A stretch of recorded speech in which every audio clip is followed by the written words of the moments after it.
Bonjour, le SNOPA-CGT vous explique la note CGT sur les congés maladie ordinaires que vous avez à l'écran et qui est à la disposition des militants. Tout d'abord, les congés maladie ordinaires sont régis par le décret numéro 72-154 du 24 février 1972. La durée du congé maladie ordinaire est de 6 mois sur une période de 12 mois consécutifs, plus 6 mois en autorisation spéciale d'absence. Sur cette période, le salaire évolue de la façon suivante. Les 3 premiers mois, vous touchez 100% de votre salaire. Ensuite, de 3 à 6 mois, vous touchez 50% de votre salaire ou 2 tiers si vous avez 3 enfants et plus. Enfin, les 6 derniers mois, vous touchez 50% du salaire au titre des autorisations spéciales d'absence. Ce qui est entendu par salaire est l'ensemble des rémunérations qui est soumis aux cotisations sociales, c'est-à-dire notre traitement de base ainsi que toutes nos primes. Vous avez le récapitulatif à l'écran.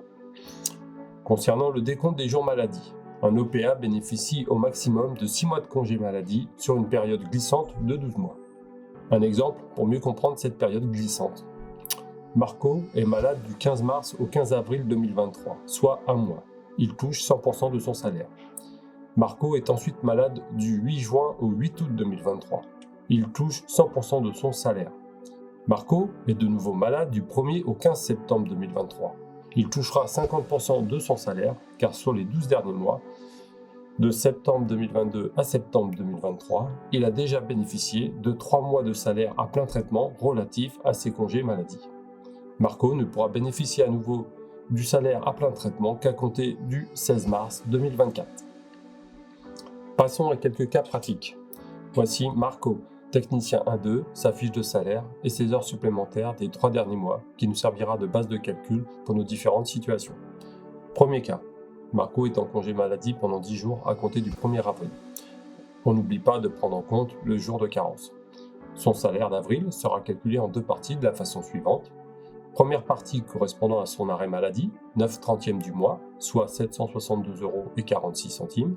Une seconde partie correspondant à sa période normale d'activité, 20 trentièmes du mois, soit 1561,02 €.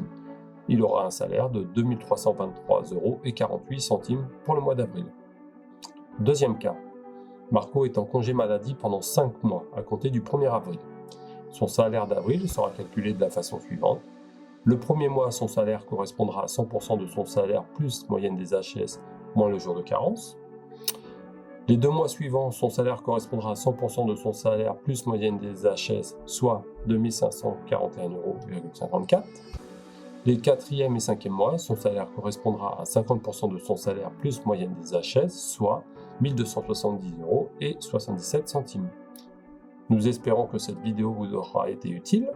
Retrouvez sur la note explicative plus de détails et d'exemples, mais aussi une procédure simple de vérification afin d'éviter les erreurs en votre faveur ou votre défaveur. À bientôt pour de nouvelles vidéos.